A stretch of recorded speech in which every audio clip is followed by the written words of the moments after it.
Alright, what's going on, guys? Elden Ring Nightreign is almost here, and we're getting to the point now where the marketing push is in full swing. And there's more news to go around about this game, new reveals happening every single day, people getting hands-on with the final product. It's almost impossible to keep up with it all. And today is one of those days, because we had a new Night Lord boss revealed from IGN exclusively, new interviews with more details about the game, and Fromsoftware holding an exclusive event in Japan where players could go get hands-on with the final version and play it ahead of the release. They also revealed a lot of new information about the Elden Ring Tarnished Edition DLC that's coming out later this year, showcasing some of the new armors, the new torrent customization, and more. We've actually got so much to break down today, so I don't want to waste much time. But as always, as we get started today, if you want to stay up to date on all things Elden Ring and Fromsoftware, go ahead and hit that subscribe button. And now let's get into it.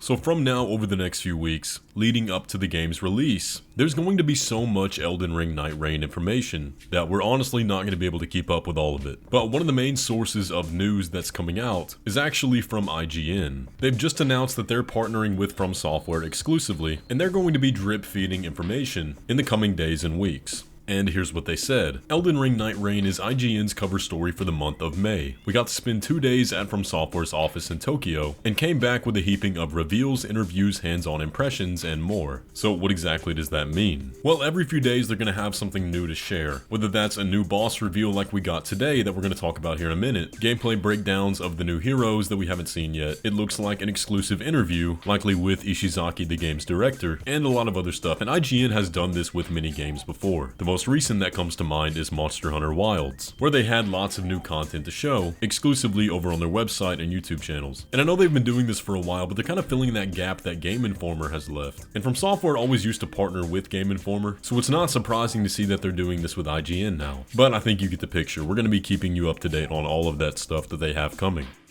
But let's take a look at this boss, Libra, Creature of the Night. This is one of the Night Lords that has not been revealed yet, but was briefly shown in the overview trailer. There's a lot going on here. Now the quality is a bit chopped for some reason, but there's a ton of details going on, a lot of things that you might miss. This is an extremely unique boss fight, unlike anything else Fromsoftware has done before. And it's really fascinating because some of the stuff we see happening here, I remember making a video like 4 years ago, back before Elden Ring launched, talking about some of the ways Fromsoftware bosses could evolve. And one of the things we see in this fight is exactly what I mentioned. But we'll talk about that more when we actually break down the boss moveset. But something crazy happens as soon as you step into the arena with this boss. This doesn't immediately begin as a fight. Instead, you'll see the boss standing there, wrapped in this cloak, and you can approach, and it'll tell you to make your choice. And you notice here he's called the Scale-Bearing Merchant, offering the player a deal to either have great strength, resist ailments, hold death at bay, or refuse a deal altogether. Now, IGN explained that when you choose some of these options, each one of them has drawbacks, either putting a debuff on yourself, buffing the boss. For example, the option to have great strength will max out one of your stats, but also cause you to constantly build up madness. Or the option to resist ailments will of course make you resistant to ailments, but have your stamina. IGN claimed that it wasn't really worth it to make a deal, but all the deals are exclusive to the player choosing them, so you may want to let your team know if you're picking one that's going to buff the boss. But as you can see here, they chose not to make a deal, and he says it is done. Also, I really like the scale symbol above his head. And you'll see that is the theme of this character. You can even see him holding out the scales in that hand.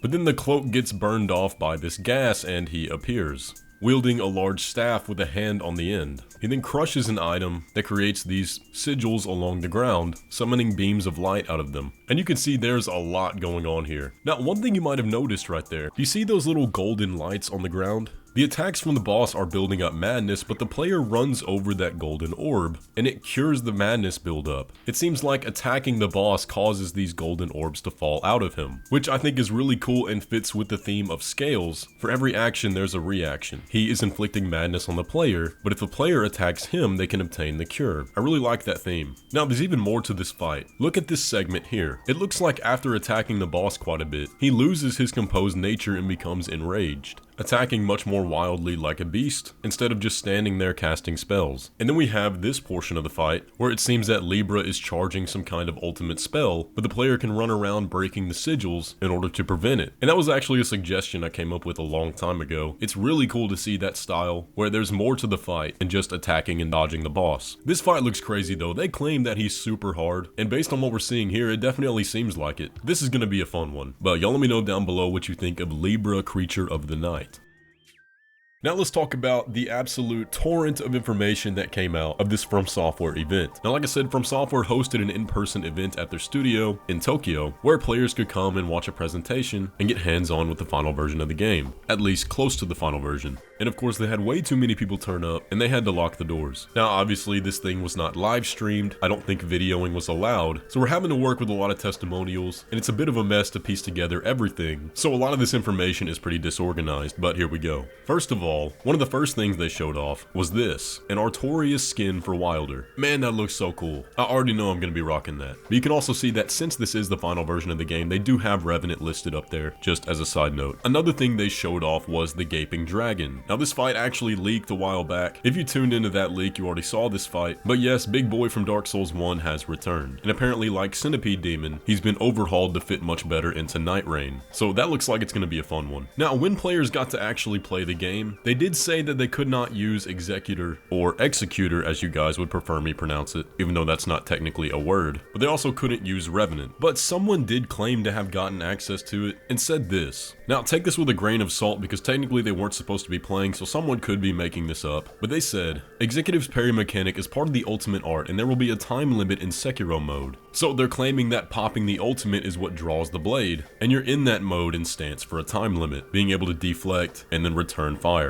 And again, we already knew that attack existed, but we didn't know it was the ultimate. But if it is, that makes sense. Now here is another long list of information from someone that got to play as well. First off, they state, in solo mode, adjustments have been made such that parameters like enemy HP are lower, but boss fights that split into multiple enemies still remain one versus many. Also, there are items that automatically revive you when in a near-death state that only appear in solo mode, which is great news for a lot of you guys. I know many of you are wanting to play solo, and it looks like they are balancing that accordingly, even with revive items. The tutorial boss is Silent Demon, an enhanced Morgott-like entity. It uses a three-way dagger barrage, a leaping attack that transitions into a ground slam, and then a sweeping slash upon landing. It seems to be a multi-phase boss, parryable and potentially fatal in 3 hits. It appears to be the first night boss from the network test, so the tutorial requirements level 2, 1 companion NPC, possibly revivable once, is expected to be quite difficult. I don't know what that last sentence means. What do they mean the night boss from the network test? That was the Centipede Demon or the Demi-Humans. But I guess we can take away from that there is going to be a tutorial instead of just spawning at the round table hold like we did in the network test. And then they go on to list a bunch of stuff that we just learned from IGN about Libra. But somebody else that attended the event say that in one of their runs, they got to fight the gargoyles from Dark Souls. So that's another returning boss confirmed. But it did seem like they tried to keep a wrap on this as much as possible without revealing too much. But again, half the event was dedicated to Elden Ring Tarnished Edition, which we'll talk about now.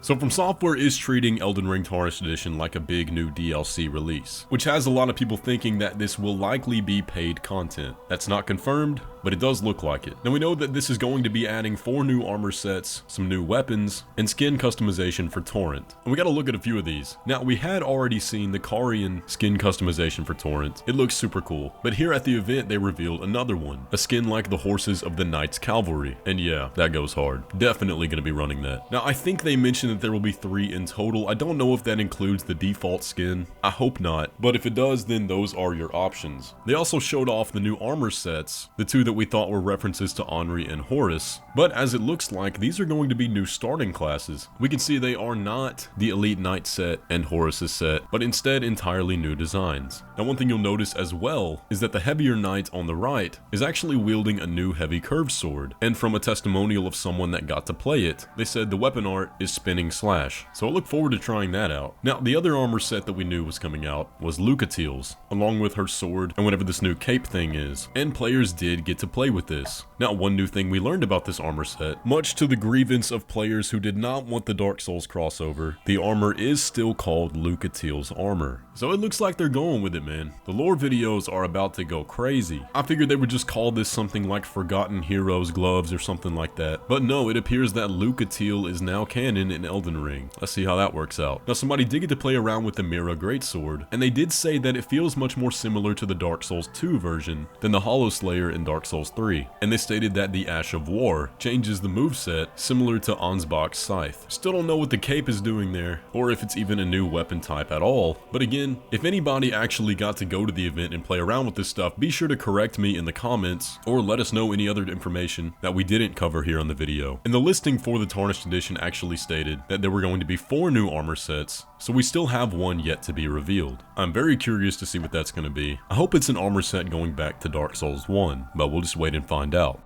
But that is all the new information we learned just yesterday and overnight. There's a lot. There's way too much to keep up with, and there's going to be more coming out every single day. So you want to absolutely hit that subscribe button. We're going to be doing a lot of coverage here on the channel. Pray for my sleep schedule. With all that though, if you enjoyed today's video, be sure to leave a like on it and subscribe if you're new around here. But with all that, I will catch you in the next one.